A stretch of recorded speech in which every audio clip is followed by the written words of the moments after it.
So guys, for the first step, you're going to head it with search and type in internet options. Click on it, and now this will come up.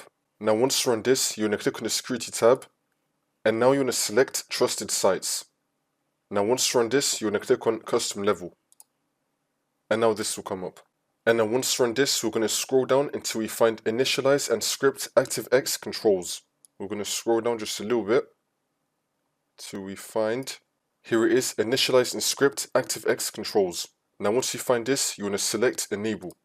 Now you want to click on OK, and then click on yes. And now for the next step, we're going to go to the general tab, and now you're going to click on delete. And then once this comes up, you want to select temporary internet files and cookies. You can unselect everything else if you want to, but just make sure that you select temporary internet files and cookies. Now you're going to click on delete, and then click on OK. And then once that's been done, for the last step, you just want to restart your web browser. So we're going to close out of this, open it again, and then the problem should be fixed.